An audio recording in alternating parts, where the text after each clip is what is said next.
Ազգային ժողովի ուժեղ Հայաստան եւ Հայաստան խմբակցությունների հարգելի պատգամավորներ, նիստի աշխատանքներին հետևող հայրենակիցներ։ Հարց է հնչում, թե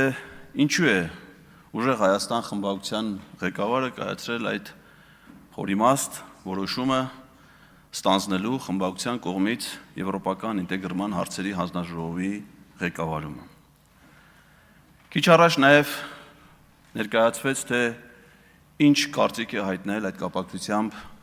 ուժեղ Հայաստան կուսակցության առաջնորդ Սամվել Կարապետյանը։ Այն, որ Սամվել Կարապետյանի ասածները կարող են որոշ մարդիկ չհասկանալ, դա ունի օբյեկտիվ պատճառներ։ Բայց այն, թե ինչու է կայացրել որոշում Նարեկ Կարապետյանի կողմից, դա էլ ունի օբյեկտիվ հիմնավորումներ։ Որովհետև ուժեղ Հայաստանը արժևորում է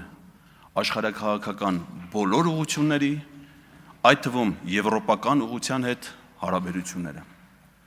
Արժևորում է այն աստիճան, որ փորձում է այն դուրս բերել քաղաքական արկածախնդրության, անլրջության եւ ինչպես ասում են տրոլինգների տիրույթից եւ դրան հաղորդել լուրջ կառուցվածքային եւ կազմակերպական որակ։ Որոշ մարդկանց մոտ տպավորվել էր Նարեկ Կարապետյանի այն խոսքը, որ եվրոպական ուղղության հետ հարաբերություններում կա գովազդային բաղադրիչ եւ ֆունկցիոնալ բաղադրիչ։ Այո,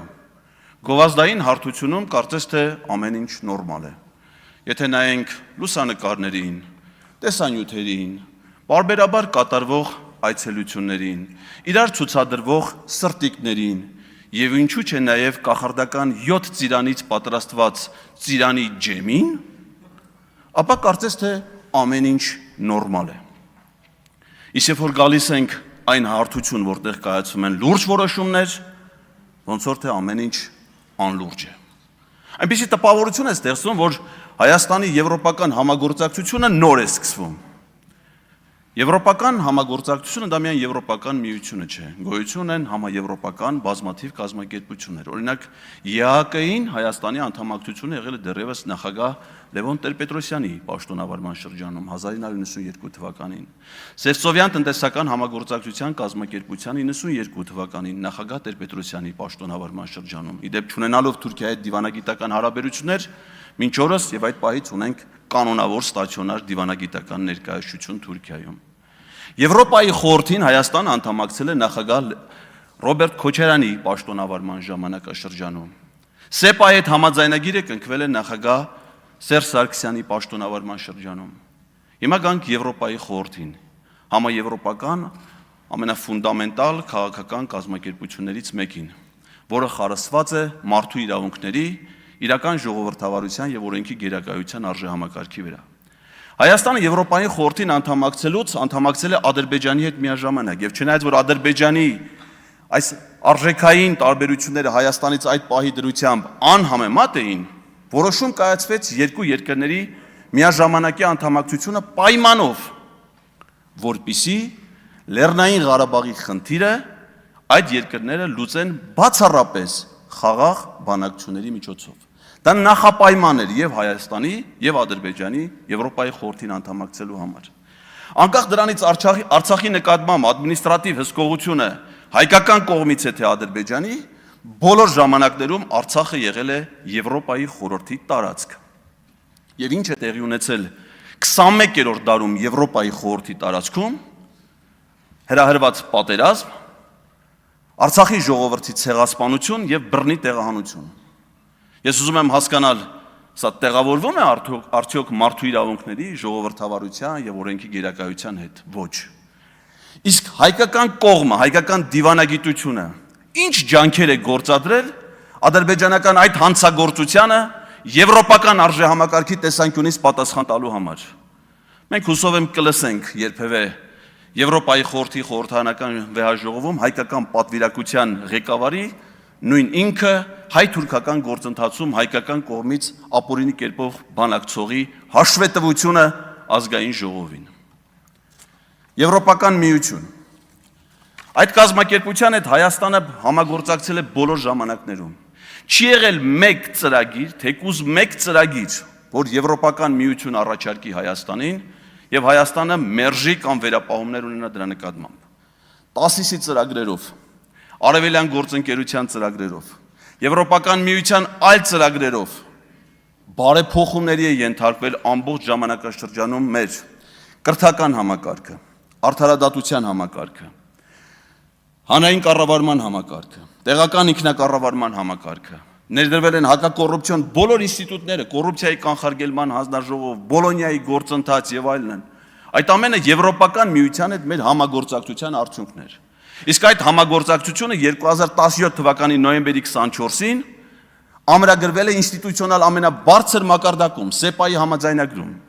Իդեպ ասեմ, որ Հայաստանը ԵԱՏՄ անդամ միակ պետությունն է, որը նման որակի եւ խորության ինստիտուցիոնալ համագործակցություն ունեցել Եվրոպական միության հետ։ ՍԵՊԱ-ի համաձայնագիրը վավերացվել եւ ուժի մեջ է մտել արդեն այս իշխանության ժամանակաշրջանում։ Իսկ ինչ է արել այս իշխանությունը այդ համաձայնագրի դրույթները կյանքի կոչելու համար, որը իրական եվրոպական ինտեգրացիան է։ Գրեթե ոչինչ։ Այդ որ հիմա խոսում են վիզաների ազատականացման, կեսաչափական տվյալների եւ անձնագրերի ներդրման մասին, կարծես թե նոր է արվում այդ ամեն ինչը։ Լեհական Պևու ընկերությունը մինչև 18 թիվն է ներդրել Հայաստանում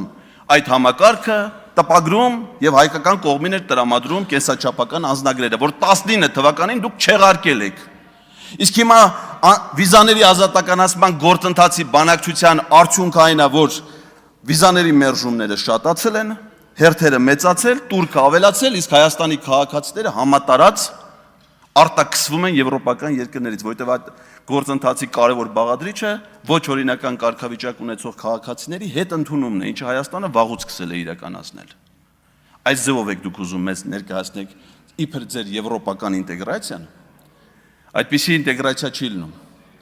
Եվրոպական քանի երկրների ղեկավարներ էին եկել մայիսի 4-ին Հայաստան, նկարվում, սրտիկներ ցուցադրում միմյանց։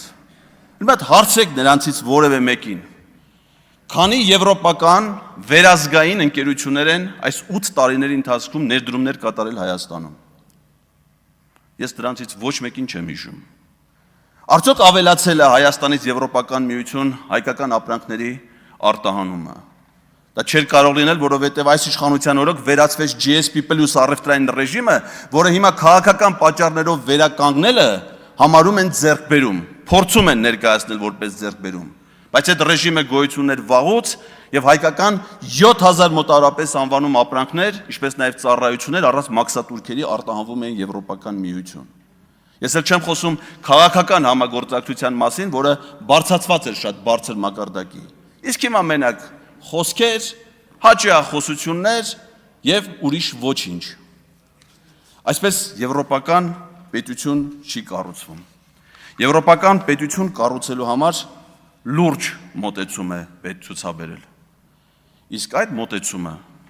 դահլիճի այս հատվածից, հատկապես դրա առաջի շարքերից հնարավոր չի ակնկալել։ Եվրոպական համագործակցություն հնարավոր է դահլիճի այս հատվածից եւ հատկապես դրա առաջի շարքերից։ Բայց ամենաառաջինը անհրաժեշտ է փոփոխություն դահլիճի այն հատվածի առաջի շարքից, որը դեռևս դատարկ է։ Եվ մենք հույս ունենք, որ այդ շարքի առաջին աթոռը ի վերջո կզբաղեցնի ազգային բարերար Հայաստանի հաջորդ վարչապետ Սամվել Կարապետյանը։ Եվ այդ դեպքում է հնարավոր, որ Հայաստանում հաստատվի իրական ժողովրդավարություն, որ այլևս ազատ խոսքի համար բռնությունների չենթարկվեն, շուկայում ձմերուկ վաճառողից սկսած մինչև քաղաքական առաջնորդներ, որ դատարանները կայացնեն արդար եւ արդյունավետ արդարադատության շահերից բխող որոշումներ, որ լրատվամիջոցները ազատ գործունեություն ծավալեն եւ չունենան անհանգստություն փակվելու վերաբերյալ, որ քաղաքացիները չլինեն տոտալ վերահսկողության տակ, որ ընտրված քաղաքապետերը չգնդակահարվեն կամ ձերբակալվեն։ Այդպիսին է մեր իրականությունը։ Այդպիսի արժեքներով Եվրոպայի խորհրդի անդամ եւս մեկ պետություն կա, Ադրբեջանի Հանրապետություն։ Եվ ես կարծում եմ, որ մենք այդ ձգտումներից պետք է տեղափոխվենք եվրոպական ձգտումներ, ունենալով աշխարհաքաղաքական գլխավոր կենտրոնը Երևանը։ Քանի որ պարոն Ղազարյանը հիշեց իրեն ժամանակաշրջանի Եվրամիության հետ հարաբերությունը եւ նշեց նաեւ հակակոռուպցիոն քաղաքականության մասին, ես չեմ կարող չմտաբերել, որ այն ժամանակ, երբ որ պարոն Ղազարյանը հանրապետական կուսակցության անդամ էր եւ Լեհաստանում Հայաստանի Հանրապետության դեսպան, 2015 թվականին Հայաստանի Հանրապետությունում ստեղծվեց կոռուպցիայի դեմ պայքարի խորհուրդ եւ պատկերացրեք ով էր այդ խորհրդի նախագահը Հովիկ Աբրահամյանը։ Հովիկ Աբրահամյանից հիշեցման կարգով ասեմ, որ դատախազությունը այսօր պահանջում է 59 անշարժ գույք ապօրինի, որից 15-ը Երևանի կենտրոն վարչական շրջանում, 4 տրանսպորտային միջոց, 30 ընկերությունում մասնաբաժին, 21 միլիարդ դրամ ապօրինի եկամտի մնացորդ։ Հիանալի հակակոռուպցիոն քաղաքականության դրսևորում մի բան, ինչից որ մեր ժողովուրդը հավերժ ազատվել եւ ազատագրվել է։ Դուք զբաղեցրեք ձեր տեղը, պարոն Ղազարյան,